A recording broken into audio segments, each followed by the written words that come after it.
ठाकरेंच्या बालेकिल्ल्यात आता भाजपची खास रणनीती असणार आहे। शिवसेना आणि भाजप समसमान जागा लढणार आहे। सर्व जागा शिवसेनेला देण्यास भाजपनं नकार दिलाय।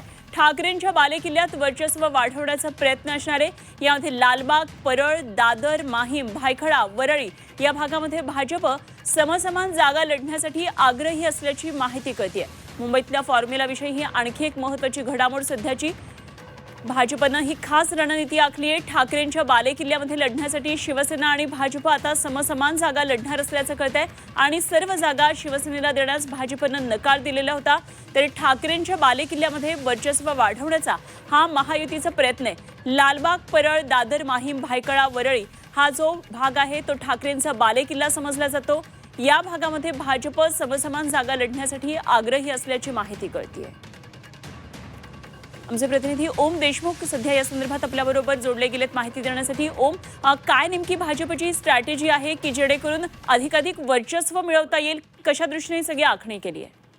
अनुभव खरं तर मुंबईमध्ये ज्या ज्या भागांमध्ये ठाकरेंचे नगरसेवक आहेत किंवा ठाकरे गटाचे नगरसेवक आहेत त्या ठिकाणी शिंदेकडनं त्या जागा मागण्याचा दावा केला जातोय। परंतु अंतर्गत सर्वेक्षणातून एक माहिती समोर आली आहे ती म्हणजे शिंदे विरुद्ध ठाकरे अशी लढत ज्या ज्या ठिकाणी होईल तिथे शिंदे गटाला मोठा फटका बसू शकतो। पर्यायानं महायुतीच्या जागांना कुठेतरी नुकसान होऊ शकतं। याच पार्श्वभूमीवरती भाजपकडनं एक नवीन स्ट्रॅटेजी आखण्यात आली आहे। ती म्हणजे ज्या भागांमध्ये लालबाग असेल, परळ, दादर, माहीम, वरळी या भागात जिथे ठाकरे गटाचं वर्चस्व आहे त्या भागात भाजप आणि एकनाथ शिंदेची शिवसेना या समसमान जागा लढणार आहेत।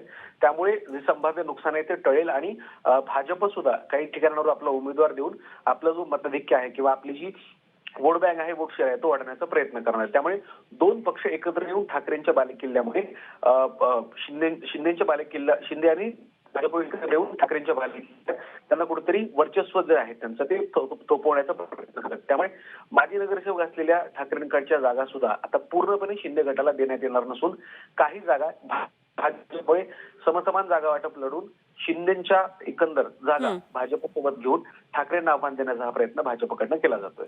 ठीक, धन्यवाद ओम दिलेल्या या सगळ्या सविस्तर माहितीसाठी। ओम देशमुख आमचे प्रतिनिधी आपल्या बरोबर होते। अर्थातच आता यावर शिंदेची शिवसेना काय नेमकं यावर प्रतिक्रिया देते हे सुद्धा पाहणं तितकंच महत्त्वाचं ठरणार आहे।